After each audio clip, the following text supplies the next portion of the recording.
Alô, pessoal. Há muita gente aí sugerindo o meu nome para o Ministério da Educação. E, em vista disso, eu me vejo obrigado a expor, em linhas gerais, o que eu penso da situação da educação no Brasil e o que se pode e o que não se pode fazer por ela. Então, em primeiro lugar, eu devo advertir que eu, como escritor, eu faço o que me der na cabeça. E eu, como ministro, eu só posso fazer o que o regulamento do cargo me exija e me permita, coisa da qual eu não tenho sequer a menor ideia. Então, desde logo, me colocar no Ministério da Educação seria uma tremenda irresponsabilidade. Isso não quer dizer que eu não entenda absolutamente nada de educação, ao contrário, entendo. E o meu trabalho de professor tem mostrado, pela sua eficiência e pelos seus resultados, que algo a respeito eu sei. Mas o que eu sei fazer? Exatamente o que eu estou fazendo. Ou seja, preparar adultos para a vida intelectual superior. Se você me der um bando de crianças para educar, eu não sei o que fazer com elas. Me der um bando de adolescentes, eu também não sei. Se você me der um bando de recrutas do exército, eu também não sei treiná-los, e assim por diante. Então, é aquele negócio de você não subir acima das suas chinelas, você está entendendo? Eu sei os meus limites, e o homem que não sabe os seus limites é um adolescente, não cresceu, e, portanto, não está habilitado a cumprir função nenhuma.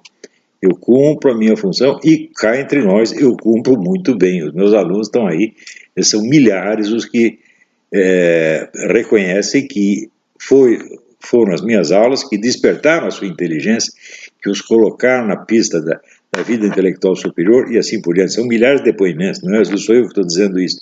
Então, quer dizer, isso eu sei fazer, mas isso não quer dizer que eu saiba fazer uma outra coisa, né? Então, este é o primeiro ponto. Em segundo lugar, eu vou dizer francamente para vocês, sem nenhum exagero, sem nenhuma figura de linguagem, eu considero o problema da educação brasileira, assim, talvez o maior problema que a humanidade já tenha enfrentado. O problema mais difícil, não evidentemente o mais grave, porque ele não está, vamos dizer, a falta de educação não vai matar ninguém, não é nesse sentido que eu estou falando. Eu estou falando da dificuldade de resolver. Por quê? Vamos analisar os seguintes fatos. O Brasil tem aproximadamente 8 milhões de estudantes secundários, estudantes universitários. Desses, 50% são analfabetos funcionais. 4 milhões. Ou seja, nós estamos colocando na rua com diploma superior e autorização para exercício de profissões superiores 4 milhões de analfabetos funcionais por ano. E isto já vem há muito tempo. Então você pode calcular assim, no mínimo, dos profissionais que exercem funções superiores no Brasil, há pelo menos 40 ou 50 milhões de analfabetos funcionais. E essa gente, assim, está atendendo, né, as pessoas como médicos, está lidando com os interesses deles como advogados, está construindo casas, máquinas, equipamentos para eles como engenheiro e assim por diante. Isso sem contar os que estão dando palpites sobre as grandes questões da filosofia, da sociedade, da moral, etc., como filósofos ou cientistas sociais. 40 ou 50 milhões de chupins analfabetos funcionais. E nós estamos pagando tudo isto. Né? O que nós vamos fazer com esta gente? Se fosse em Cuba, não teria problema nenhum. Mandaria todo mundo cortar cana. Caça o diploma e manda cortar cana. Só que nós não podemos fazer isso. Nós não temos meios de agir para consertar este problema. Então, chega lá, o sujeito agora eu sou ministro da Educação. Tá? Você não vai ser ministro da Educação, por exemplo, você vai ser o ministro da falta de educação. No ensino secundário, nós temos aproximadamente 28 milhões de inscritos, que sistematicamente, todo ano, tiram os últimos lugares nos testes internacionais, abaixo dos alunos da Zâmbia, da Serra Leoa, do Paraguai, dos países mais pobres que você possa imaginar. O que nós vamos fazer com isso, gente? Sabe o que produziu isso? Eu vou lhe dizer. O que produziu isso foi a mentalidade criminosa que considera a educação um benefício que o Estado está dando ao indivíduo. Considera a educação um direito de todos. Né? Então, é assim, esta ideia introduz na cabeça do cidadãozinho a crença de que ele está recebendo a educação e o seu diplominha secundário ou superior para o seu benefício, não para que ele preste algum serviço à sociedade. Então você tem direito a um canal de ascensão social. E você pega o canal com o nome de diploma. E você sai na rua enganando as pessoas, fazendo um serviço de merda, tá certo? E ferrando com a vida dos seus semelhantes. E achando que está exercendo um direito. Esse direito não existe, meu filho. A educação superior não é um direito. De jeito, em hipótese alguma. A educação superior é um benefício que algumas pessoas recebem em função do trabalho superior e superiormente difícil que elas prestarão à sociedade, prestarão aos seus semelhantes. Ora, quem é que durante o exercício desse seu maravilhoso direito de acesso à educação superior está pensando nos seus semelhantes, está pensando no seu direito? E esse direito tem que ser dado para todos. Não, meu filho, esse direito tem que ser conquistado pela prova de que você vai se dedicar seriamente àquela profissão. Mas, meu Deus, se você não estuda, nem se dedica seriamente ao próprio estudo, como é que vai se dedicar seriamente à profissão cujo diploma você vai receber? Isso é impossível. Isso significa, desses 8 milhões de sujeitos que estão cursando universitário, todos estão lá apenas para conquistar um meio de ascensão social. Eles não perguntam assim, mas eu vou exercer algum trabalho útil? O que eu vou fazer pela sociedade humana? Qual é a minha utilidade? Eles vão me pagar para quê? Ninguém pergunta isso. Então, essa história de que a educação é o direito de todos, isso é uma coisa de demagogos criminosos. Os caras que inventaram essa ideia deveriam estar na cadeia. Tá certo? Porque a educação não é seu direito, meu filho. A educação é um privilégio que você recebe em função de um serviço que você vai prestar para toda a nação, para todo o povo, para todos os seus semelhantes. O cara que pensa na educação como uma coisa para a sua ascensão social, como um direito dele, é um egoísta. Esse sistema está educando as pessoas para serem psicopatas, para serem criaturas antissociais, que só pensam em si mesmos, que vão para a universidade, sabe por quê? Porque lá está cheio de garota, está cheio de mulher, lá tem sexo livre, lá tem maconha à vontade, você pode dizer o que quiser, você pode gritar, você pode bravejar, você pode bater no professor, você pode queimar a sala de aula, você pode fazer tudo. Eles vão lá para isto. E o que cria isto é a mentalidade de que a educação é um direito. Ora, como a educação pode ser um direito? Presta atenção. Se todos os educadores do mundo tem o consenso de que o sujeito ativo da educação é o estudante, não o professor. O professor apenas dá a ocasião, mas quem tem que estudar e tem que realizar os fins da educação é o aluno. Como pode ser um direito uma coisa que você mesmo tem de fazer? Direito é uma coisa, direito, já dizia Simone Weil, direito é a obrigação de um terceiro. Por exemplo, se eu digo assim, as crianças têm direito a ser alimentadas. Isso quer dizer que alguém tem a obrigação de alimentá-las. Se ninguém tem a obrigação de alimentá-las, o direito não existe. É só papo furado. Então, a substância do direito é a obrigação que ele cria para um terceiro. Ora, se a educação não é algo que o professor possa fazer por você, não é algo que o Estado possa fazer por você, mas que só você pode fazer por você, que sentido tem denominá-la um direito? A categoria do direito não se aplica absolutamente. Você pode dizer que o Estado tem a obrigação de tentar educar você, de dar algum instrumento para você, mas não de dar educação. Ninguém dá educação para ninguém. A educação, o aluno conquista por si mesmo. Aqui nos Estados Unidos, o educador de maior sucesso chama-se John Taylor Gatto, G-A-T-T-O. E ele descobriu o óbvio dos óbvios. As pessoas só aprendem o que querem. Portanto, o que ele ensina? Ele diz, eu ensino o que o aluno quer aprender. O resto eu não ensino.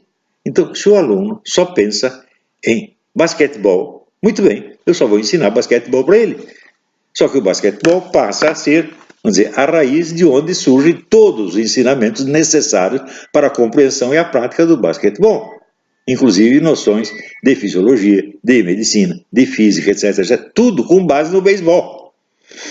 Se o aluno estiver interessado em luta de boxe, então vai ser a luta de boxe.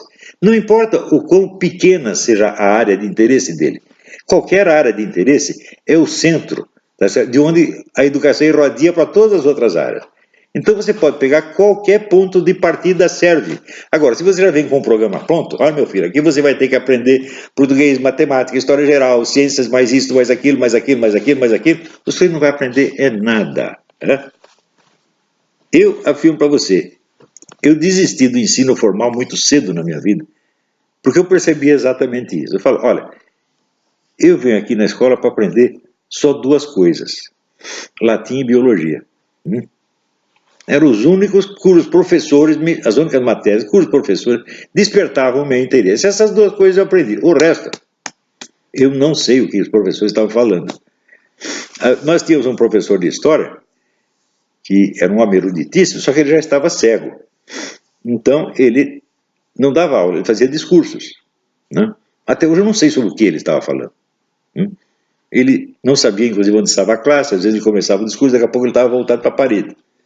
Né? Como é que você pode aprender alguma coisa nesta base? Realmente não pode. Né? Havia os professores, havia uma diretora que foi pega dando para um aluno na sala da diretoria, e outro que foi pego vendendo diploma. Então, diante dessas coisas, eu falei, mas esse lugar aqui não é sério, esse lugar aqui é perigoso. Eles estão aqui para tomar o meu tempo, tomar as minhas energias. Eu fiz as contas. Se eu, em vez de vir para cá todos os dias, levo 1 hora para chegar aqui, outra hora para voltar, tenho que carregar essa mala pesada, e tem mais isso, e mais aquilo outro, estou gastando um tempo desgraçado. Se eu ficar em casa e estudar 2 horas por dia, eu ganho muito mais do que isso. E a minha vida é a prova disso. Eu vou dizer uma coisa, eu sou uma das raríssimas pessoas que tem educação universitária no Brasil, porque eu conquistei por mim mesmo. Numa universidade brasileira é impossível. Impossível. Eu vejo, claro que eu não conheço todas as universidades, mas eu conheço suficientemente o ensino de filosofia e ciências humanas, que eu sei que é um desastre. Um exemplo do desastre é, por exemplo, o uso que se faz, que nas universidades, que os professores, como por exemplo esse seu Renato Janina Ribeiro e outros, fazem da palavra fascismo. Eles não têm a menor ideia do que foi o fascismo. Eles nunca estudaram isso. Não tem nenhuma substância histórica o que falam do fascismo. Nada, zero, zero, zero, zero, zero. Eles partem de uma ideia que foi criada, vamos dizer, mais ou menos por Antônio Gramsci e outros marxistas, de que, como só o marxismo tem uma teoria racional da sociedade e da história, quem quer que se oponha àquilo está no irracional. Partindo do princípio de que o fascismo é racional, então o fascismo não é sequer uma ideologia, não é uma filosofia, não é nada. O fascismo é apenas violência, gente gritando, etc, etc. Graças a isso, todo mundo ignorou a ideologia inteira do fascismo.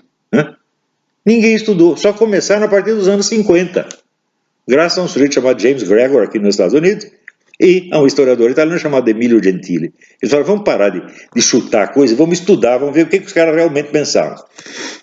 Daí você descobre isso que eu anotei num post ontem, aquele problema, assim, enigma terrível. O fascismo e o socialismo são tão parecidos nos seus métodos de governo, mas tão parecidos, que chega a ser um enigma, você pergunta por que eles se odiaram tanto.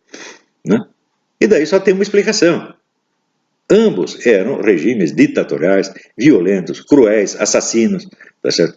E sobretudo ladrões, tiravam tudo que o povo tem, o reduz à fome, mata, tortura, prende, etc, etc. Ambos faziam a mesma coisa, censura para tudo quanto é lado, polícia política invadindo a sua vida, era a mesmíssima coisa, só havia uma diferença. O comunismo se dizia herdeiro da tradição iluminista e, portanto, ele fazia tudo isso em nome da democracia, da liberdade, dos direitos humanos, de um futuro igualitário, papapá.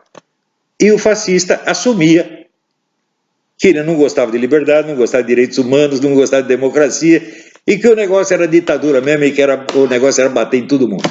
Então eu comparo, de um lado você tem um hipócrita maquiavélico, do outro lado você tem um sincerista obsceno. Essa é a diferença fundamental entre comunismo e fascismo. E por isso os comunistas odiavam os fascistas, porque bastava aparecer um fascista no pedaço, que toda a hipocrisia do comunismo se revelava.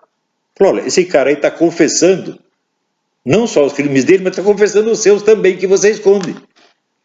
Então, claro, tem que esconder o fascismo, tem que varrer o fascismo para baixo do tapete, tá certo? E vieram fazendo isso até hoje, e nas universidades brasileiras, qualquer coisa que o comunista não gosta, ele chama de fascista. Ora, eu estudei o fascismo, eu já estou pensando até escrever um livro assim, que caralho é o fascismo? Né? Porque a ignorância a respeito é tanta, e é a ignorância universitária, gente. É a ignorância de caras que posam como professores. E que, junto, como não tem cultura suficiente, não tem cultura universitária mesmo, é tudo falso. Né? Eles também não são capazes de analisar a realidade quando ela está na cara deles. Por exemplo, nós sabemos que no Brasil, há 30 anos, o pessoal de esquerda censura, discrimina, boicota, destrói carreiras universitárias, tapa a boca das pessoas, estão fazendo isso há 40 anos. Né? Daí aparece uma menina, que é a Ana Carolina Companheiro, e diz, olha, vamos lá e vamos fotografar o que está acontecendo. Imediatamente aparece o Renato Janina Ribeiro dizendo, não, isso é uma onda de violência fascista dentro da universidade. O quê? Ela não fez nada, ela só disse que sugeriu que fizessem. Não que fizessem o que vocês estão fazendo. Por exemplo, o que fizeram com o meu filme, Jardim das Aflições, em várias universidades, que se reuniam gritando, agitando, tocando fogo nas coisas, atemorizando as pessoas para não passar o filme, porque eles têm medo de ver o filme, meu Deus do céu. Vocês que fazem isso. O Renato Janine, são os seus discipulinhos que fazem isso. E daí aparece a menina e simplesmente sugere. Né? Eu achei a sugestão até, inclusive, ingênua. Tá certo? Porque ela, ao fazer isso, ela está se sujeitando. Aqui digo exatamente isso dela. Não é assim que se lida com esses caras. Você tem que ter um pouco de conhecer a malícia deles, né? E saber por onde mexer. Né? Isso não quer dizer que você deve policiar o seu vocabulário. Não, não, não. Eu não policio o meu vocabulário de jeito nenhum. Mas eu não dou arma para o inimigo. Eu digo as coisas de tal maneira que se ele for reclamar vai sair pior ainda. Sempre foi assim e sempre será. Enquanto eu não ficar gaga, vai ser assim. Né? Depois já não interessa mais. Bom. Então, o que nós vamos fazer com esses meninos que tiram os últimos lugares nos testes internacionais, que são derrotados por menininhos seminus e miseráveis, famintos, da Zâmbia, da Serra Leoa, né? Dos países mais pobres do mundo? O que nós vamos fazer com esses camaradas bem alimentados, porque aqui os alunos, maioria classe média, bem alimentados, né, que tiram os últimos lugares? E o que nós vamos fazer com esses 4 milhões de analfabetos funcionais que estão anualmente sendo despejados no mercado? E que estão lá porque acreditam que a educação, que o diploma superior é um direito que eles têm. Diploma superior não é um direito, meu filho. Diploma superior é uma obrigação que você tem para cumprir com a sociedade. Agora, se o sujeito não cumpre, mas a sua profissão superior é um direito, então a competência ou a incompetência não faz diferença. Um direito é um direito. Não é isso? Isso é a mesma coisa que o sujeito achar que ele ter, sei lá, uma carteira de habilitação para dirigir automóvel é um direito. Não é um direito. É uma obrigação que você contrai. Você vai lá, faz o exame, então agora você tem a obrigação de cumprir as leis e dirigir direito. Antes você não tinha essa obrigação. Agora que você tem a carteira, você tem. Diploma é a mesma coisa, meu filho. Por exemplo, eu não sou obrigado a curar ninguém. Chega o sujeito aqui, doutor, eu estou com hemorroida. Eu falo, vai no médico, não é comigo o negócio. Se eu tenho um diploma de medicina, eu contraí um direito? Não! Contraí uma obrigação de tratar daquele sujeito de acordo com o melhor do que a ciência pode me ensinar. Do mesmo modo, se você é advogado, tem um diploma, agora você é doutor, muito bem. Isso quer dizer que você tem a obrigação de orientar o sujeito segundo as leis existentes e fazer com que os direitos dele sejam respeitados. Essa é a sua obrigação para com ele. Você não tem direito nenhum, meu filho. Seu único direito é cumprir sua obrigação. Diploma superior é isso, ele é obrigação e só obrigação. Não é mais nada. Agora, você acha que esses 8 milhões que estão lá para cumprir uma obrigação? Não, estão para subir na vida, porque alguém ensinou para eles que a educação é direito de todos. Não é direito de todos. Direito é obrigação. Educação é uma obrigação de quem a contraiu. É este que é o negócio. Então, se nós queremos consertar a educação no Brasil, então, em primeiro lugar, nós temos que limpar o vocabulário com o qual nós falamos disso. Parar com essa história de que a educação é direito. Direito tem aqueles que serão atendidos por esses profissionais superiores. Você tem o direito de ser bem tratado pelo médico, de ser bem orientado pelo advogado, de ser bem educado pelo professor de filosofia, dizendo, já como eu ensino filosofia. Não vocês, gente da USP, vocês são todos vigaristas. Todos, sem exceção. Não tem um que preste. Porque quando tem um que preste, geralmente é um sujeito que veio do exterior, ou que está totalmente deslocado no meio, que é mal visto. Por quê? Porque não repete os slogans e os chavões que constituem toda a sua filosofia. Quando o Paulo Arantes escreveu aquele livro reconhecendo que em 70 anos a USP não havia produzido um único filósofo, imediatamente o departamento de filosofia da USP tinha que ser fechado. Porque é um negócio, aqui tem uma escola de equitação, só que nunca um sujeito ali conseguiu ficar em cima do cavalo por mais de um minuto. O que você faz? Fecha essa porcaria. Então a faculdade de filosofia da USP é uma porcaria. E ainda vem essa história, não, nós não produzimos filósofos, produzimos grandes historiadores da filosofia. O quê? Você não produziu nenhum historiador da filosofia. Nenhum que preste. Porque o único livro bom de história da filosofia que eu vi no Brasil foi a do Castro Neri, História da Filosofia Antiga, que foi publicado em 1936, 37. Nunca mais vi nada que prestasse. Ora, eu mesmo dei um cursinho que em versão resumida foi depois publicado como CD e transcrição. Transcrição não gostei muito, está mal feita, mas que é a História Essencial da Filosofia. Que depois de aparecer o seu Paulo Giraldelli, é o inventor do parto anal. Basta isso, ele diz que antigamente os homens não conheciam o coito vaginal, só o coito anal, e que o coito vaginal foi a descoberta tardia. Então vocês imaginam por onde nasciam as crianças, por onde se geravam e nasciam as crianças até então. O sujeito que diz isso, evidente, tem que estar internado no hospício, mas ele, vendo o título do meu curso, criou um curso dele com o mesmo título. É isso. E esse cara é professor universitário. Bom, mas eu vi uma cena dos alunos dele quase batendo nele. Então entende-se o ensino que ele dá. Então, mas no Brasil, um país onde o Paulo Giraldelli é aceito como professor de filosofia, o país está acabado. Um país onde esse bocó de mola, tipo Renato Fernando Ribeiro, chega a ser ministro da Educação, e o Haddad, o famoso Cagade, chega a ser ministro da Educação, o homem que fala cabeçalho. Ora, cabeçalho é uma das palavras que o professor mais usa desde a escola primária. Ele nunca ouviu essa palavra, ou nunca leu aquilo, isso é cabeçalho. Cabeçalho, você sabe o que é, né? É isso que você sente em cima. Então, isso quer dizer que a educação no Brasil virou uma piada macabra, pô. Agora, eu vou querer esse problema na minha mão para eu resolver? É claro que não. Eu acho que esse problema não tem solução.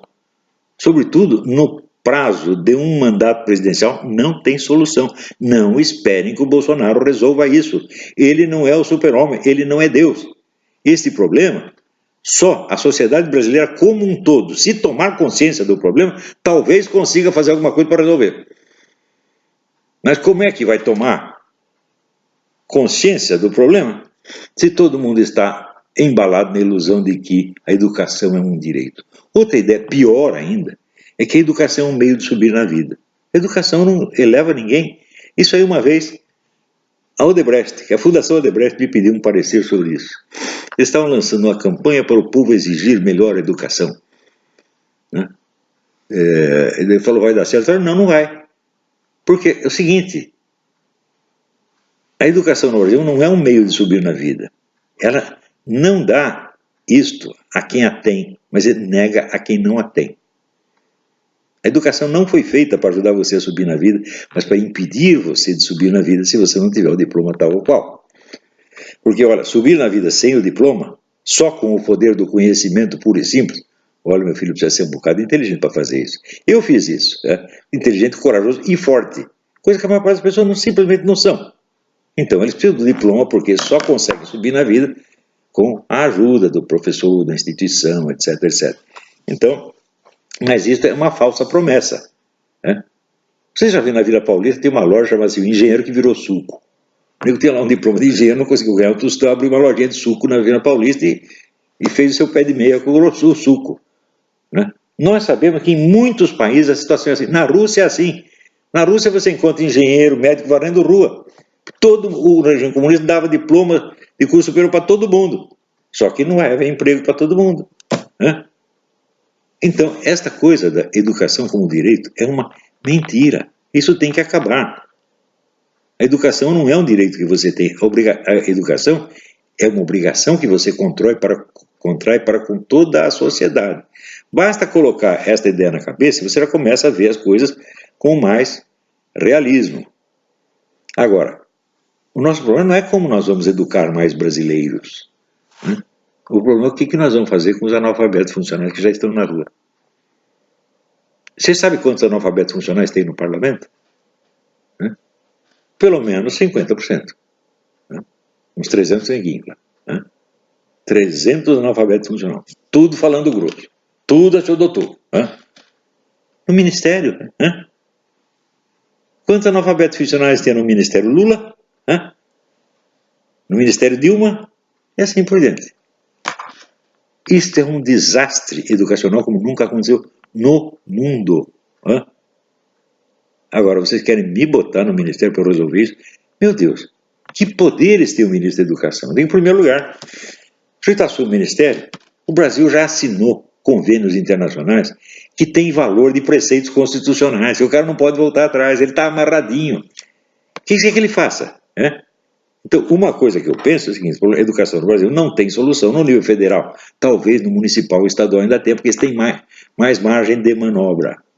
E, sobretudo, na esfera da iniciativa privada, você pode fazer muita coisa. Agora, no Brasil, há 50 ou 60 anos, só se concebe dois tipos de educação. A educação pública ou estatal, que é custeada com o dinheiro dos impostos, e a educação comercial ou empresarial, tá certo? Feito por empresas que cobram mensalidades, às vezes altíssimas, né, para dar o seu diplominha para as pessoas. Fala, peraí, se você pensar assim, como começaram as universidades? Elas eram universidades estatais ou eram universidades empresariais? Não é nenhuma coisa nem outra, meu filho. As universidades surgiram como clubes de aficionados. Quem criava a universidade? Os estudantes. Eles se reuniam e falavam, agora que professor nós vamos chamar? Chama fulano, chama fulano. Chamavam os melhores, né? Porque eles estavam zelando pelo seu próprio interesse. Agora, se tem lá uma equipe de profissionais, ou de burocratas, ou de empresários, eles vão querer resolver a coisa da maneira que seja mais simples para eles, né? Mais simples e mais lucrativa, seja para o Estado, seja para a empresa. Então nós temos que sair dessa estase do público-privado. Né? Você veja, nos Estados Unidos, os Estados Unidos tiveram a melhor educação do mundo até que criaram o seu Ministério da Educação no governo de Jimmy Carter. A partir daí a coisa foi para baixo. Não chegou ao nível brasileiro ainda, mas está caindo, está caindo. Né? Por que era assim? Porque a educação não era da responsabilidade do governo, a educação é da responsabilidade de todos. Então, em vez de dizer educação, o direito de todos, não, educação, um dever de todos. É um dever das empresas, é um dever das igrejas, é um dever dos clubes, é um dever das comunidades de bairro e assim por diante. Todos têm que montar escolas e prover a educação a mais barata ou gratuita, se possível. A educação gratuita, você dizer que a educação estatal é gratuita, faz a conta do quanto você paga de imposto, né? E quanto deste imposto vai para as amantes do seu deputado, para as amantes do ministro, até chegar na escola aquele pouquinho que se destinou para lá. Né? Quer dizer, o dinheiro do imposto, ele tem que pagar muita coisa antes dele chegar ao seu destino nominal. Então, isso não é gratuito, gente. Né? Eu estudei numa escola gratuita. A escola da paróquia Nossa Senhora da Paz. Né? Quem podia pagava um pouquinho, quem não podia não pagava nada. E era escola excelente. Né? Então, eu quando saí, fui para o ginásio, que era um ginásio do Estado, levando as maiores ilusões de que ali eu ia ter um ensino melhor ainda, eu encontrei isso, o homem lá vendendo diploma, outra transando com o estudante na mesa, um monte de gente falando besteira, e eu percebi que eu estava no mato sem cachorro, que se eu quisesse educação, eu ia ter que adquiri-la por mim mesmo. Por mim mesmo não quer dizer que eu ia tirar tudo da minha cabeça, não. Eu fui me informar, eu fui procurar qual era o programa de ensino para escolas francês, inglês, alemão, americano. E eu tentava seguir esse programa, né? Por exemplo, a famosa composição francesa. O que eu fiz de composição francesa na minha vida não está no gibi, né? Eu não tinha um professor me fiscalizando, mas eu mesmo tinha que avaliar aquilo, né? Resultado, eu fazendo isso aí, depois, mais tarde, um dia eu falei, não, talvez eu devesse ter uma instrução formal na língua francesa. E daí fui lá fazer o teste na Aliança Francesa. Fiz o teste e a mulher me deu um bilhetinho assim, il entre en septième. Eu entrava no último ano. Bom, então eu nem vou fazer o curso, porque já fiz. Porque eu queria aprender, né? E procurei as fontes melhores. Isso é outra coisa que eu sempre insisto com os meus alunos. Antes de você estudar qualquer disciplina, você se informe da bibliografia integral, da história bibliográfica dessa disciplina inteirinha, antes de ler o primeiro livro. Eu digo isso há muito tempo. Não é isso? Também, nas áreas mais especializadas, como por exemplo o pessoal que quer, quero combater os comunistas, combater os comunopetistas, eu digo, tu vai dar a cara a tapa. Porque o marxismo não é uma besteira. O marxismo é uma tradição intelectual altamente complexa e muito rica, né? Maligna, é claro, sem dúvida. Mas, justamente por ser maligna, não é para você brincar com ela, né? Não é para você achar que você com 2 tapas vai derrubar tudo aquilo. Eu fiz um programa de estudos para isso, está no artigo Estudar Antes de Falar, né? É um programa de estudo que leva, em média, 5 anos, mas que uma pessoa aplicada pode fazer em 2, talvez até em 1, se correr. Quem não fez esse programa não está habilitado a combater comunopetista nenhum. Você está habilitado, claro, a combater no nível puramente militante de tarefeiro, de vai lá, picha um muro, distribui esse panfleto, é isso sim, mas isso é o máximo que você vai poder fazer. Mas o Brasil está cheio de cientistas políticos dando palpite, né? Todo mundo tem sua interpretação da sociedade, é um negócio impressionante, é quase só besteira, né? Então, por exemplo, você pode ver o track record dessas pessoas, quando que elas acertaram as suas previsões, porque uma das finalidades da ciência é prever o que vai acontecer. Baseado no que aconteceu, você mais ou menos prevê o que acontece. Bom, estou fazendo previsão há 30 anos, tudo dá certo. E esses caras, né? Até ontem estava cheio de gente dizendo, de boca cheia, não, é impossível o Bolsonaro se eleger, nunca será presidente. Tudo professor. Porra, dei um pé na bunda desses professores, são tudo charlatão, vigarista, porra. Vocês não estão entendendo, estão gastando dinheiro, ou pagando mensalidade, ou pagando imposto para sustentar esses caras, porra. E eles são os analfabetos funcionais que estão criando outros, criando e diplomando outros analfabetos funcionais. Por isso que eu digo, isto é um problema que talvez só Deus resolva, porque é muita gente, né? É muito charlatanismo, é muita mentira, é muita falsidade demais, né? Como é que nós vamos restaurar a verdade da educação? Porque tem tantas pessoas que vivem só da mentira a respeito, né? Pessoas que fizeram da mentira a sua arma na luta pela vida e que não podem desistir. Como, por exemplo, esse pessoal petista, por que você acha que eles estão tão desesperados assim?